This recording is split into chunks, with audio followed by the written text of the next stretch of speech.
So good morning everyone. I am May Dondre Vargas and my topic is all about the consultative leadership. So what is consultative leadership? It focuses on teamwork and the use of group skills in decision making. Leaders who practice this style seek advice, ideas, and opinions from their team members before making important decisions. So it was mentioned there that consultative leadership from the word consult. No, the leader focuses on the teamwork and the use of the group skills when it comes into decision making. So it means that consultative leadership works well with the leaders and the members. So this type are these styles no practiced by the leaders who seek advices or suggestions or input and feedbacks from his or her members. These styles apply most especially in the meeting. This style of leadership, the leader retains the final decision. So, consultative leadership is a democratic style of leadership. Why? Because this style includes their members in decision making. So, in order for the organization or a group to be successful, the leader asks suggestions, ideas from his or her members.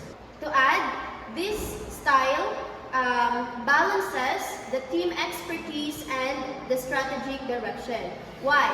Because this style of leadership aims to not letting his or her members to be left behind, and it also aims to hear the voices of his or her members so that the members will feel that they are seen and their voices are heard. In order for a successful activities or any decision making, the leaders are accountable to ask help from his or her members so that the whole process of the decision will be successful at the end. But always remember and take note that consultative leadership is, and the final decision will be retained by the leaders. Next, we have here the key features of consultative leadership. We have first here the encouraging idea sharing, listening to different viewpoints, involving employees in decisions, using expert opinions, and promoting teamwork. So earlier, I've already mentioned that consultative leadership encouraging the sharing of ideas with their members, the faculties, or the officers. Next is listening different viewpoints. Of course, main example is in the meeting. The leaders, not all the leaders may enough sa nga knowledge when it comes man sa specific na problems na ginakaatubang inyong school. So, nang super importante nga kantigo kita magpamati sari-sari nga perspective halin sa aton nga faculty, sa aton nga classmates, sa aton nga mga members. So that, mas mapadali dayon naton na ma-resolve sa ka problem, mas mapadali nga maka-come up kita it idea maging manami dayon to outcome it aton nga to nga naubra. Next is involving employees in decision. Yes, in a one company, pinaka-importante nga kailangan it inclusivity. Kasi once nga hindi ma-feel isang katao nga included din mo sa during isang ka-environment mana, then the next time dayon karon nga mag-conduct man na ikot meeting, uwan dayon sanda doon it confident nga mag-voice out sa anda nga ideas. That's why every time nga come up kita it mga meetings karon, importante gid ang kantigo kita nga maging open sa tanan, especially sa ideas, kasi mas magiging effective sa kabagay kung abo nga ideas na aton nga mabuo. And last is the using expert opinions and promoting teamwork. Yes, kasi once nga gingamit naton do opinions, do ideas or suggestion isang ka-expert, either may una nga mag-work well imaw or either mapahugid doan nga bulig dayon sa inyo nga nga ginaubra. Promoting teamwork. Yes, one of the main key features of consultative leadership is to promote teamwork. Kasi, i-mention ko kaina, hindi mag-work to sa kabagay without the help of your officers, without the ideas of the experts, of someone na mas, halimbawa, mas mayad akimo, duduyin nga tao nga ron. So, if ikaw, a leader, you have knowledge karon pero bukod nimo sapat, it is very important nga kantigo kita mag-ask it help. Bukod it tanan nga bagay hay kaya naton obrahon, bukod tanan nga bagay hay sayod naton. So, the aim of this consultative leadership hay para maging collaborative do environment, magkaroon ni teamwork, ag most especially hay makabuild the trust it imo nga members, imong faculties, ag tawo nga nakapalibot nimo. So, by involving employees in the process, leaders help develop problem-solving and leadership skills.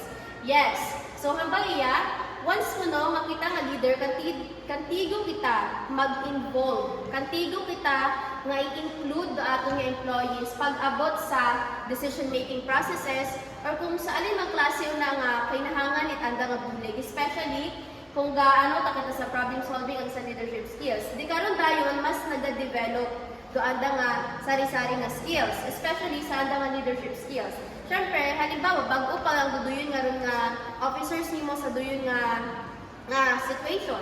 And ikaw nga leader, dapat katiguhan man ikaw or accountable ikaw nga kantigo ikaw maghikayat sa imong officer nga ikaw mismo nga leader, kantigo ikaw maghabakanda nga open ako sa suggestions, sa ideas ninyo para mas madali matapos do aton nga uhubrahon or do problema nga aton na ginakaatubang. Next is, this style emphasizes combining experience, knowledge, and ideas to achieve better result.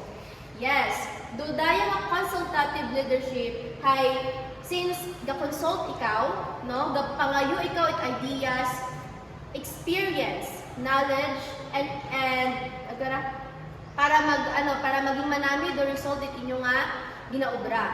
Kasi the consultative leadership nga doanan ni gina-aim high para maging collaborative ang do teamwork kita hay ma-build kita imaw all throughout the process. And di-mention ko man kaina nga sa consultative leadership hay buko niyang doon nga puro si leader. Si consultative leadership nga ra hay gapangayo nga nimo insight sa anang members before si leader mag-make it final decision. Uman, do consultative leadership gapangayo imaw ay doon nga suggestion and ideas sa anang members pero si leader man gyapon do masunod sa para sa final decision. Okay. Examples in educational settings, a group leader asks classmates for ideas on how to present the report before choosing the final presentation style. So, nang daya gid nga lahay gina-apply gid naton makarada kasi itahay kad gobra kita aton nga PPT or the presentation of our report. So, as a group leader dapat before ikaw mag-decide, syempre grupo imaw nga ubrahon. So, kung gusto kita doing leader at doing grupo nga magamanami ang nga report presentation, mas manami na i-apply the consultative leadership style. Kasi, di karon masaya na naton nga, ay, mas manami tagali do idea at atong classmate nga to, it atong kagrupo. So, ay, mas manami tagali nga makaramo, gamiton nga, color it, or shade it, nga para sa among presentation. Nga mas manami tagali do ang idea kaysa fakon. But still, the final karon nga decision, ay nagadepende man gyapon kay group leader. Either kung i-accept na do ideas nga to, or i-apply na to, or sundon gyapon na do nga decision. Karon main example is consultative leadership sa educational settings. Another example is from the staff meeting for policy changing. So, when changing school-wide discipline policies, the school leaders collects input from staff regarding what is working and what is not. The leader listens to all perspectives before setting the final policy. So, daya nga ra hay gina-apply iya sa aton yung school. So, halimbawa, do aton nga the school director mana, daton nga leader, imo daton leader. So, may gusto nga baguhon mana or may suggest sa ibang nga teacher nga gusto baguhon na dayang nga polisiya. So, si atong nga leader sa pinakaibabot atong school, imo dayon nga ron kay mapatawag imo meeting. And then, doon nga, dahil nga may naghambang ato nga may gusto i-bago, may gusto idugang nga policy nga makapanami sa environment at atong school, hay do aton nga nga leader, imo dayon kato do magapamuno gid nga mag-ask dayon imaw sa ana man ng mga faculties, sa mga teachers kung okay ba nga i-apply do daya nga ano, or kung may masuggest pa kamo or may idea pa kamo nga pwede natong idugang sa ating nga policy or may ibag-o. So sa doon nga paagi, mas mapadalik dayon maka-come up with idea, mas mapadalik dayon nga maintindihan it mga faculties ay huo kinahanglan doon dahil makara do atong eskwelahan. You gets? So, I hope ay na-gets ninyo kung alin do consultative leadership when it comes to decision making. Yung stakeholder man kung for example when it comes sa educational settings and of course sa atong nga school mismo. So, pangutana, hamaan importante do consultative leadership. So, why consultative leadership important? Because it improves decision making by incorporating diverse team perspectives, resulting in higher employee engagement, increased innovation, and stronger trust. Yes, so gihambaya nga importante do consultative leadership maskin time consuming nga do consultative leadership since consult ikaw from your members. But then, duana bing ginaim nga ni kara hay makapangayo kita or makabuo kita isari-sari nga ang mga perspective halin sa expert or halin sa atong classmate, halin sa atong officer or sa mga faculties.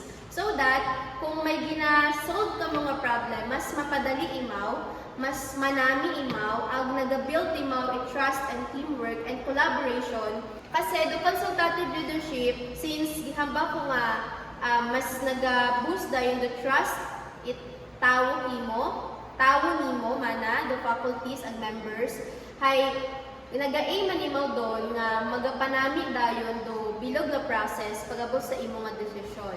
Kasi ato nga ni sa leadership at sa dayang klase nga style of leadership hay do imo nga ginapangayo nga idea sa ibukuy sa basta-basta nga tawo. Halin imo sa expert nga magataog it manami nga suggestions and ideas para maging manami do inyo nga obrahon, inyong ginaobra or gina-aim gid ninyo nga outcome. Thank you.